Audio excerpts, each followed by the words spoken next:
கருப்பு சார் உண்மையாவே சாமி வருது அப்படின்னு சாமி ஆடுறாங்க. அவங்களே படத்துக்கு ஆடியன்ஸ் எல்லாம் அனுப்பி நீங்க இந்த மாதிரி பண்ணுங்க அப்படின்றத சொல்லுவாங்க. கருப்பு படத்துல அப்படி ஒரு சம்பவம் ஏதாவது இருக்கா சார்? பொதுவா அந்த சாமி ஆடுறது இந்த மாதிரியான விஷயங்கள் எனக்கு பெருசா உடன்பாடு இல்லை. அது உண்மையா சாமி ஆடுறாங்களா இல்ல செட்டப் பண்ணி சாமி ஆடுறாங்களா, ஆனா ஒரு கனெக்டிவிட்டி இருக்கு.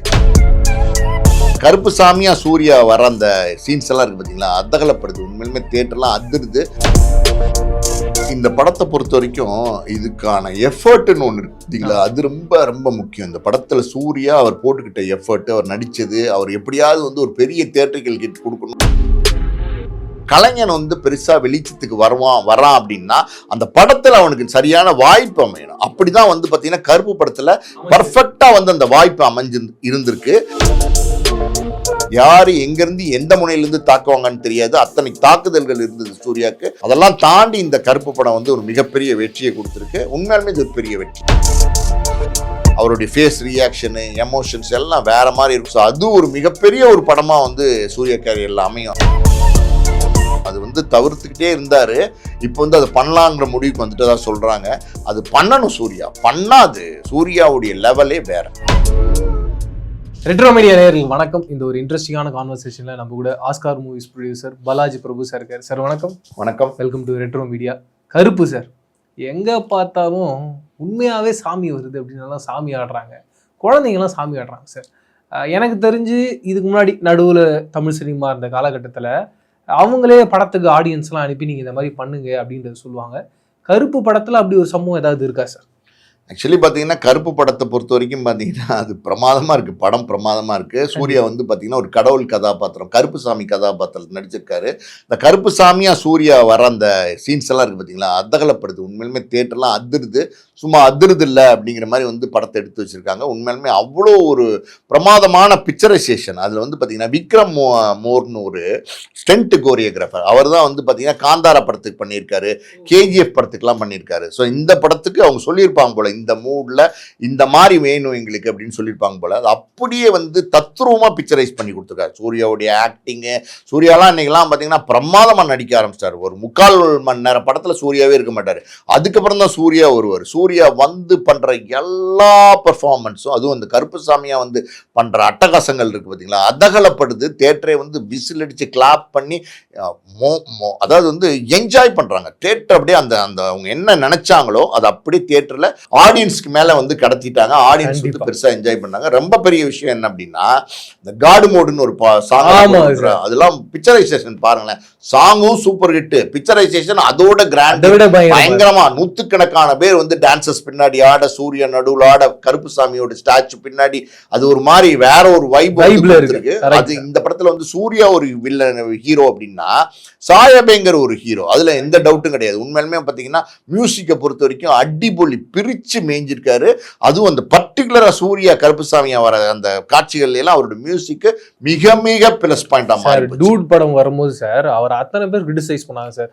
இவருனா போட்ட மியூசிக்கே திருப்பி போட்டு 1x 1.5x 2x அதே மியூசிக் தான் போட்டு வச்சிருக்காரு படம் ஃபுல்லான. ஆனா அவங்க எல்லாருடைய முகத்திலையும் கரிய பூசுற மாதிரி இந்த படத்துல சாயபேங்கர் ஒரு இடத்துல ஒரு மியூசிக் சார். நீங்க சொன்ன மாதிரி அமர்கலை படித்தார் இன்னொரு ஹீரோ சார். இல்லை நிஜமா தான். டியூட்லாம் நீங்கள் சொன்ன மாதிரி பார்த்தீங்கன்னா நிறைய விமர்சனம் வந்துச்சு சாயபேங்கர் மேலே. சாயபேங்கர் ஃபர்ஸ்ட் கமிட் ஆன படம் கருப்பு. ஆனால் அதுக்கப்புறம் இன்னைக்கு 73 படம் கமிட் ஆயிட்டாரு. அதுக்கு நடுவில் டியூடு தான் ஃபர்ஸ்ட் ரிலீஸ் ஆச்சு. அந்த டியூடோட பாட்டு, அந்த ஊரும் பிளட்டெல்லாம் நல்லா இருந்தா கூட மியூசிக் பெரிய ஸ்கோப் இல்லை அந்த படத்தில். ஆனால் எப்போவுமே எப்படின்னா ஒரு கலைஞன் பெருசாக வெளிச்சத்துக்கு வரான் அப்படின்னா அந்த படத்தில் அவனுக்கு சரியான வாய்ப்பு அமையணும். அப்படிதான் பார்த்தீங்கன்னா கருப்பு படத்தில் பர்ஃபெக்டாக அந்த வாய்ப்பு அமைஞ்சு இருந்திருக்கு. அதை சாயபேங்கர் பார்த்தீங்கன்னா 100% எஃபர்ட் போட்டு யூட்டிலைஸ் பண்ணிட்டாரு. ஸோ இன்னைக்கு அந்த கருப்பு படம் தியேட்டர்ல பார்த்தீங்கன்னா எக்கச்சக்கமான கூட்டம், சின்ன பசங்க குடும்பத்தோட போய் பார்க்குறாங்க, பெருசா என்ஜாய் பண்றாங்க. 207 கோடி ரூபா முதல் வாரத்தில் வேர்ல்டு வைடு கலெக்ஷன் பண்ணியிருக்கு.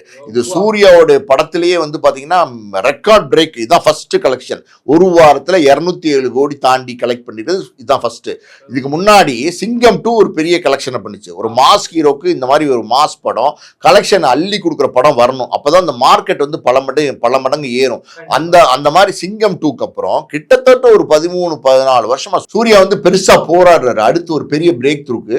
ஆனா அது அமையவே இல்லை. ஆனா பாருங்களேன், இந்த கருப்பு படத்துல அது அமைஞ்சிச்சு. நீங்க ஆர்ஜே பாலாஜிக்கு வந்து சூர்யா டேட்ஸ் கொடுத்துருக்காரு. ஆர்ஜே பாலாஜி வந்து சூர்யா வச்சு இயக்க போறாருன்னா ஆர்ஜே பாலாஜி மேல ஏகப்பட்ட விமர்சனம். கண்டிப்பா இவர் எப்படி எடுப்பாருங்க, இவர் வீட்டுல விசேஷம் எல்கேஜி மூக்குத்தி மண்ணு படம் எடுக்கிற டைரக்டர், இவர் எப்படிங்க ஒரு மாஸ் ஹீரோவை ஹேண்டில் பண்ணுவாருன்னு நிறைய விமர்சனம். ஆனா சூர்யா ஒரு நம்பிக்கை, அது ஆர்ஜே பாலாஜி சொன்ன கதை மேல நம்பிக்கை வச்சு நிச்சயமா அவர் ஜெயிப்பார்னு ஒரு நம்பிக்கையோட கொடுத்தாரு. அந்த நம்பிக்கை வந்து இன்னைக்கு வெற்றி அடைஞ்சிச்சு. அந்த நம்பிக்கைக்கு 100% வந்து ஆர்ஜே பாலாஜி வந்து அவருடைய எஃபர்ட்டையும் போட்டிருக்காரு. அதெல்லாம் தாண்டி பார்த்தீங்கன்னா நீங்கள் சொன்ன மாதிரி பார்த்தீங்கன்னா தியேட்டரில் வந்து எல்லாரும் சாமி ஆடுறாங்க. ஒவ்வொரு ஷோவும் வந்து சாமி ஆடுறாங்க. அது உண்மையாக சாமி ஆடுறாங்களா இல்லை செட்டப் பண்ணி சாமி ஆடுறாங்களா அப்படின்னு நமக்கு தெரில. ஆனால் ஒரு கனெக்டிவிட்டி இருக்குது. பார்க்கும்போது உங்களுக்கு ஒரு வைப் மூடு வருது, பயங்கரமாக ஒரு என்ஜாய் பண்ணுற ஒரு ஃபீல் வருது. அதுல எல்லாம் மாட்டுக்கருத்து கிடையாது. ஆமாம், உடம்பெல்லாம் புல் அரிக்குது, அதுல எல்லாம் மாட்டுக்கருத்து கிடையாது. பொதுவாக அந்த சாமி ஆடுறது இந்த மாதிரியான விஷயங்கள் எனக்கு பெருசாக உடன்பாடு இல்லை. ஆனால் வந்து பார்த்தீங்கன்னா இது பல வருடங்களுக்கு முன்னாடி ஆடி வெள்ளின்னு ஒரு படம்லாம் வந்துச்சு. அது ராமநாராயணன் படம். அப்புறம் நிறைய படங்கள் சாமி படங்கள் வரும்போதெல்லாம் பார்த்தீங்கன்னா பெண்கள் வந்து சாமி ஆடுவாங்க. சாமி ஆடும்போது பார்த்தீங்கன்னா துண்ணூரோட பூசாரி இருப்பாரு. அவர் வந்து துண்ணூர்லாம் போட்டு சாந்தப்படுவார், வேப்பையில எல்லாம் அடிச்சு. இதெல்லாம் நம்ம வந்து அந்த முன்னாடி காலத்துல பார்த்துருக்கோம். கடவுள் படங்கள் சாமி படங்கள் எடுக்கும் போது இந்த பாட்டெல்லாம் ஆடுவாங்க. கோலவேலி அம்மா பாட்டு, கே ராஜகாளி அம்மா அந்த பாட்டுலாம் பாடும்போது இதே மாதிரி எல்லாம் நடந்துலாம் நம்ம பார்த்துருக்கோம். இப்ப இது நம்ம அந்த காலமெல்லாம் தாண்டி இப்போ ஒரு படம் கருப்பு படம் வந்திருக்கு. இது ஒரு சாமி படம். இப்ப 2026 சாமி படத்தை யார் பார்ப்பாங்க அப்படின்னா பாக்குறாங்க. ஜென்சி கிட்ஸ் 2K கிட்ஸ் எல்லாம் அவங்க பாக்குற மாதிரி வந்து படத்தை எடுத்திருக்காங்க. ஸோ இதுல வந்து இந்த சாமி ஆடுறதுல மட்டும் எனக்கு கொஞ்சம் உடன்பாடு இல்லை. அதுல வந்து செட்டப்போ அப்படின்னு தோணுது. பொதுவா ஒரு இடத்துல எங்கேயாவது நடந்தா ஓகே, எல்லா காட்சியிலையும் ஒருத்தருக்கு சாமி ஆடுறது வருது அப்படின்னா அது என்னமோ எனக்கு செட்டப் மாதிரி தான் தெரியுது.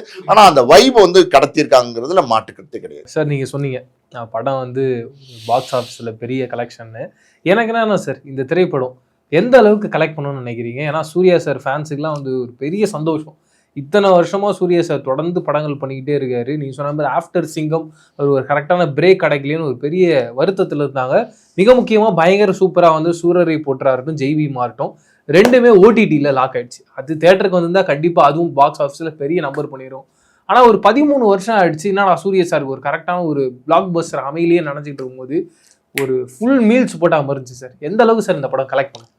இந்த படத்தை பொறுத்த வரைக்கும் இதுக்கான எஃபர்ட்னு ஒன்று இருக்குங்களா, அது ரொம்ப ரொம்ப முக்கியம். இந்த படத்தில் சூர்யா அவர் போட்டுக்கிட்ட எஃபர்ட், அவர் நடித்தது, அவர் எப்படியாவது வந்து ஒரு பெரிய தியேட்டர்கள் கிட் கொடுக்கணும்னு கடுமையாக வந்து தொடர்ந்து உழைச்சது, அதெல்லாம் இல்லாமல் பார்த்தீங்கன்னா ஜோதியா வந்து ஒரு பள்ளிக்கூடத்தில் வந்து ஷூட்டிங் நடந்திருக்கு.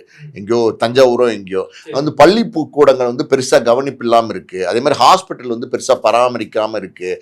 அதனால் கோயிலுக்கு செலவிடுற மாதிரி பார்த்தீங்கன்னா பள்ளிக்கூடங்களுக்கும் ஹாஸ்பிட்டலுக்கும் செலவிடணும் அப்படின்னு சொல்லியிருந்தாங்க. ஒரு கருத்து ஏதோ ஒரு அவார்ட் ஃபங்க்ஷன்ல பேசியிருந்தாங்க. அதை வந்து பிடிச்சி பயங்கரமா ட்ரால் பண்ண ஆரம்பிச்சிட்டாங்க. சூர்யாவை வந்து வச்சு செய்ய ஆரம்பிச்சிட்டாங்க. ஜோதியா படங்கள் நடிக்கிறது இல்லை, யாரை பிடிக்கலாம் அப்படின்னு சொல்லி சூர்யாவை பிடிச்சி பார்த்தீங்கன்னா வச்சு செய்ய ஆரம்பிச்சிட்டாங்க. அந்த நேரத்தில் சூர்யா வந்து பார்த்தீங்கன்னா ஜோதியாவுக்கு சப்போர்ட்டாக பேசினார். அதான் ஒரு கணவன் மனைவிக்கு முழு ஆதரவு கொடுத்தாரு. அவர் என்ன சொன்னார்னா, ஜோதிகா சொன்ன கருத்து தவறான கருத்து கிடையாது, அந்த கருத்துல இருந்து நாங்கள் என்னைக்குமே பின்வாங்க மாட்டேன், என் குடும்பமும் என்னைக்கும் பின்வாங்காது அப்படின்னு அவர் சொன்னார். ஸோ இதெல்லாம் அதாவது ஜோதிகா ஒரு இஸ்லாமிய பெண், உங்களுக்கு தெரியும்னு நினைக்கிறேன். அவங்க எப்படி கோயிலுக்கு செலவிடுறதோட ஸ்கூலுக்கு செலவிடலாம், ஹாஸ்பிட்டல் செலவிடலாம் சொல்லலாம் அப்படின்னு திருச்சி அந்த கருத்தை வந்து திரிப்பாங்கல்ல. திருச்சி இன்னைக்கு சோசியல் மீடியால பாத்தீங்கன்னா ஒரு விஷயத்த சொல்றீங்கன்னு வச்சுக்கோங்களேன், அது பல பேர் பல விதமா போட்டு திரிக்கிறாங்க. இந்த கயிறு திரிப்பாங்க, நீங்க பாத்துருக்கீங்களா? அந்த மாதிரி திருச்சி பெரிய மேட்டர் ஆக்கி அதை சூர்யா வந்து பாத்தீங்கன்னா தொடர்ந்து அட்டாக் பண்ணிக்கிட்டே வந்தாங்க. கங்குவா நல்ல படம் இல்லதான், ஆனா கங்குவா வந்தப்ப பெரிய விமர்சனம், அவ்வளோ பெரிய விமர்சனம் பண்ணி கங்குவா இதை பார்க்குறவன் தூக்கில் தொங்குவா அப்படியெல்லாம் பேசி, ஆமாம் பேசினாங்கல்ல, அப்படியெல்லாம் பேசி வந்து ஒரு படத்தை மட்டம் தட்ட வேண்டிய அவசியம் இல்லை. படம் தானே, நீங்கள் காசு தானே கொடுத்து பார்க்குறீங்க. ஒரு 200 கொடுத்து பார்க்குறீங்க, இல்லை 150 கொடுத்து பார்க்குறீங்கன்னா படம் நல்லா இருந்தால் நீங்கள் வந்து ரசித்து பாருங்கள், பாராட்டிட்டு போங்க. நல்லா இல்லைன்னா விமர்சனம் பண்ணுங்க. அந்த விமர்சனம் வந்து நேர்மையான விமர்சனமாக இருக்கணும். முழுக்க பார்த்தீங்கன்னா ஒரு 200 கோடி 300 கோடி போட்டு எடுக்கப்படுற படங்களை முழுக்க தவறான விமர்சனங்கள், சரியில்லாத விமர்சனங்களை பண்ணி அட்டாக் பண்ணுறது நீ சோஷியல் மீடியாவில் ஒரு வழக்கமாக போச்சு. அந்த மாதிரி கங்குவா படத்தை அடித்தாங்க, ரெட்ரோ படத்தை அடித்தாங்க. தொடர்ந்து நீங்கள் சொன்ன மாதிரி பார்த்தீங்கன்னா ஜெய் பீம், சூரரை போட்டு ஓகே அது வந்து ஓடிடியாக போச்சு. அடுத்து வந்து சூர்யாவுக்கு வந்து பெரிய ஹிட் கிடைக்காம இருந்த சூழலில் பல தடைகளை தாண்டியிருக்காரு. இன்னைக்கெல்லாம் சோசியல் மீடியாவில் யார் எங்கேருந்து எந்த முனையிலேருந்து தாக்குவாங்கன்னு தெரியாது, அத்தனை தாக்குதல்கள் இருந்தது சூர்யாவுக்கு. அதெல்லாம் தாண்டி இந்த கருப்பு படம் வந்து ஒரு மிகப்பெரிய வெற்றியை கொடுத்துருக்கு. உண்மையாலுமே இது ஒரு பெரிய வெற்றி, அதில் எந்த சந்தேகம் கிடையாது. அந்த வெற்றிக்கு இந்த படம் நல்லா இருந்தது ஒரு காரணம். ரெண்டாவது காரணம் வந்து சம்மர் வெக்கேஷன், எல்லாரும் ஃபேமிலியோட என்ஜாய் பண்ணுற மூடில் இருக்காங்க, தேட்டருக்கு குடும்பமாக போகிறாங்க. இன்னொரு பக்கம் பார்த்தீங்கன்னா இந்த படம் ரிலீஸ் ஆன இந்த டைம் பாருங்களேன், எந்த படமே கிடையாது, எந்த பெரிய படமும் இப்போ போட்டிக்கு வரப்போகிறது இல்லை. இன்னும் 2 வாரத்துக்கு படங்களே இல்லை. அப்படின்னும் போது இன்னைக்கு முதல் வாரத்தில் 207 கோடி ரூபா கலெக்ட் பண்ணியிருக்கு. அப்படின்னா இப்போ திருஷ்யம் 3 வந்திருக்கு. வந்து அது ஒரு மலையாள படம், அது கேரளாவில் கொஞ்சம் அஃபெக்ட் பண்ணியிருக்கு இந்த கருப்பு படத்தினுடைய கலெக்ஷனை. தமிழ்நாடு, ஆந்திரா, கர்நாடகாலாம் பெருசாக அஃபெக்ட் பண்ணல, அது அப்படியே தான் இருக்கு, ஸ்டடியாக தான் இருக்கு. ஸோ எனக்கு தெரிஞ்சு வர வாரங்கள் இன்னும் 2 வாரம் இதே மாதிரி ஒரு வைப்போட ஓடிச்சுன்னா ஒரு 400 கோடியை வந்து கருப்பு தாண்டதுக்கு வாய்ப்பு நிச்சயமா இருக்கு. 400 கோடி தாண்டுங்கிறது என்னோட எக்ஸ்பெக்டேஷன். ஏன்னா முதல் வாரத்தில் 207 கண்டிப்பாக குறையாமலாம் இருக்காது. பட் இன்னும் 2 வாரம் அப்படின்னும் போது வேர்ல்டு வைடு கலெக்ஷன் இருக்குல்ல, எல்லா பக்கமும் நல்லா ஓடுது, ஆந்திரா, கர்நாடகா எல்லா பக்கமும் நல்லா ஓடுதுன்னு போது அந்த கலெக்ஷனை ரீச் பண்ணுறதுக்கு வாய்ப்பு இருக்கு. ரிலீஸுக்கு முன்னாடி ஏகப்பட்ட பிரச்சனைகள் சார், கிட்டத்தட்ட 100 கோடி ரூபாய் கடன் இருக்குன்றத சொல்றாங்க சார். இப்போ ஏற்பட்ட ஒரு வெற்றி, அந்த வெற்றினால இந்த 100 கோடி ரூபாய் கடனை சரி செய்ய முடியுங்களா? அது 100 கோடி ரூபா இல்லை, அது இப்போ 400 கோடி ரூபா கலெக்ட் பண்ண போகுது அப்படின்னா 100 கோடி ரூபா கடன் ஏமாத்துறோம், ஈஸியாக வந்து இந்த கடன் அடைச்சிருவாங்க. நீங்கள் சொன்ன மாதிரி பார்த்தீங்கன்னா அந்த படத்தினுடைய தயாரிப்பாளர் எஸ்ஆர் பிரபு, ட்ரீம் வாரியர்ஸ் ப்ரொடியூசர் இருக்கார்ல, அவர் வந்து சூர்யாவோட சித்தி பையன்.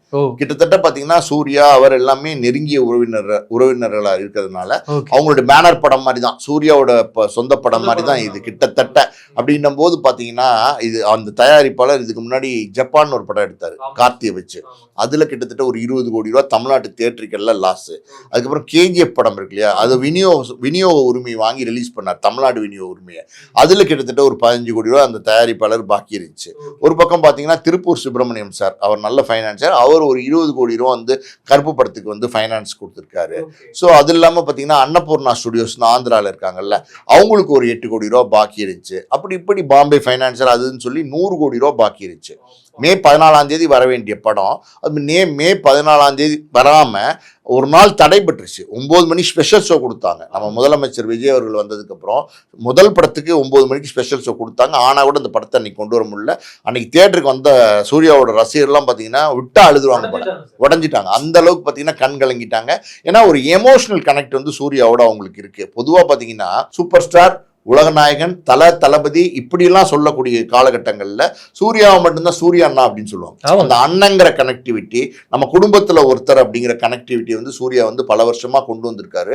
ஸோ அவங்க ரசிகர்கள்லாம் பெருசாக உடஞ்சிட்டாங்க. இன்னொரு பக்கம் பார்த்தீங்கன்னா 3 வருஷம் அந்த படத்துக்கு போராட்டம். ஒரு பக்கம் தயாரிப்பாளரோட நிறைய பிரச்சனை, ஒரு பக்கம் திரிஷாவோட பிரச்சனை, இப்படி ஏகப்பட்ட போராட்டங்கள். ஒரு பக்கம் ஆர்ஜே பாலாஜி மேலேயே நான் சொன்ன மாதிரி பார்த்தீங்கன்னா விமர்சனங்கள், இவரெல்லாம் எப்படி சூர்யா படம் எடுப்பார் அப்படிங்கிற விமர்சனங்கள். இதெல்லாம் மீறி படம் வரலைன்னும் போது ஆர்ஜே பாலாஜி வந்து பயங்கரமா உடைஞ்சிட்டார்.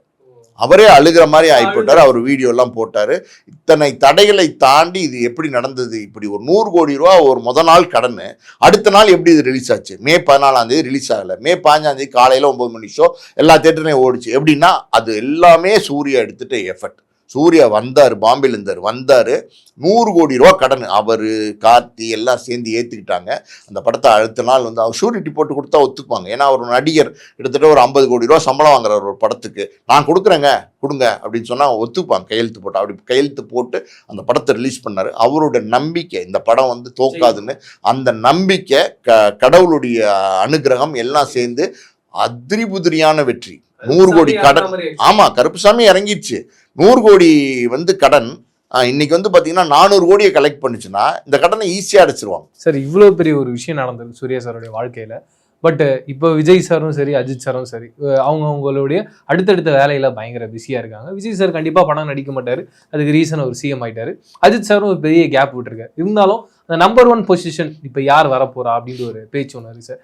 எனக்கு என்னன்னா அந்த அயன் காலகட்டத்திலாம் வந்து சூர்யா சார் எந்த அளவுக்கு இருந்தாருன்னா விஜய் சார், அஜித் சார் படங்கள் எந்த அளவுக்கு கலெக்ட் பண்ணமோ அந்த ரேஞ்சில் சூர்யா சாரோட படங்கள் கலெக்ட் பண்ணிட்டு இருந்து இப்போ மறுபடியும் கருப்புக்கு அப்புறமா அப்படி ஒரு இடத்துக்கு சூர்யா சார் வருவார்ன்ற ஒரு நம்பிக்கை அன்பான ஃபேன்ஸுக்கு எங்களை மாதிரி நிறைய பேருக்கு இருக்கு. நீங்க அதை எப்படி சார் பாக்குறீங்க? நிச்சயமா சூர்யா சார் அப்படி ஒரு உயரத்துக்கு வரப்போறார், அதுல எந்த டவுட்டும் கிடையாது. ஏன்னா கருப்பு படத்தினுடைய வெற்றி அது மிகப்பெரிய வெற்றி. அதுக்கப்புறம் பாத்தீங்கன்னா அவர் வந்து இமீடியட்டா நடிக்கிறார். வெங்கி அட்லூரியோட படம், அது வந்து லக்கி பாஸ்கர் டைரக்ட் பண்ணவர். ஆமா, விஸ்வநாதன் சன்ஸ். அதுல வந்து பாத்தீங்கன்னா மமிதா பைஜு நடிக்கிறாங்க. அந்த டைரக்டர் நல்ல டைரக்டர்.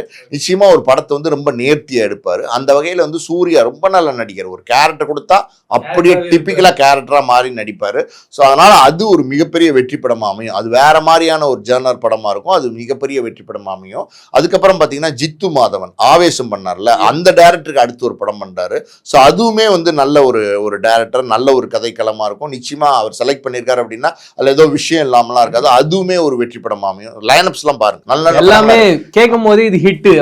அதே மாதிரி இன்னொரு விஷயம் சொல்றாங்க, என்ன அப்படின்னா வாடிவாசல் டிராப்னு சொன்னாங்கல்ல, கிடையாது. வாடிவாசல் இன்னும் டிராப் இல்லை, அதுக்கான பேச்சுவார்த்தை நடந்துட்டு இருக்கு, மறுபடியும் தொடங்க போறோம்னு சொல்றாங்க. அப்படி வாடிவாசல்லாம் தொடங்குச்சுன்னு வச்சுக்கோங்களேன், அது சூர்யாவுடைய கேரியர்ல வேற மாதிரியான படமா இருக்கும். கருப்பையும் தாண்டி பல மடங்கு வந்து வெற்றியும் கலெக்ஷனையும் கொடுக்கக்கூடிய படமா இருக்கும். காரணம் என்னன்னா அது வந்து ஒரு ஜல்லிக்கட்டு சார்ந்த ஒரு கதை, அது மதுரை பேஸ்டு கதை. எப்படின்னா தென் மாவட்டங்கள்ல அதெல்லாம் ரொம்ப லைக் பண்ணுவாங்க. அதுல வந்து பாத்தீங்கன்னா ஒரு கிராமத்து இளைஞனா சூர்யா நடிச்ச படங்கள் எல்லாமே நல்ல படங்கள். நீங்க பாருங்களேன், நீங்க வந்து வேலு, ஆறு, சிங்கம் இதெல்லாம் வந்து ஒரு மாதிரி ரொம்ப பிரமாதமா ஃபயரா பண்ணிருப்பாரு. அவர் அந்த குங்க வச்சுட்டு வரும்போது அப்படி ஒரு எனர்ஜி இருக்கும். இதெல்லாம் வந்து ஒரு ஜல்லிக்கட்டு காலை அடக்குறாரு அப்படின்னா அதெல்லாம் வேற மாதிரி இருக்கும். அதுல சூர்யா நடிச்சா அவருடைய பவர், ஃபோர்ஸ், பாடி பில்டடு, அவருடைய ஃபேஸ் ரியாக்ஷனு, எமோஷன்ஸ் எல்லாம் வேற மாதிரி இருக்கும். வெற்றிமாறன் நல்ல இயக்குனர். ஸோ அது ஒரு மிகப்பெரிய ஒரு படமா வந்து சூர்யா கேரியர்ல அமையும். அது வந்து தவிர்த்துக்கிட்டே இருந்தாரு, இப்போ வந்து அது பண்ணலாங்கிற முடிவுக்கு வந்துட்டு தான் சொல்றாங்க. அது பண்ணணும், சூர்யா பண்ணாது. சூர்யாவுடைய லெவலே வேற. நிறைய விஷயங்கள் பேசுவோம், ரொம்ப சந்தோஷமா இருந்துச்சு சார். மீண்டும் சந்திப்போம். நன்றி.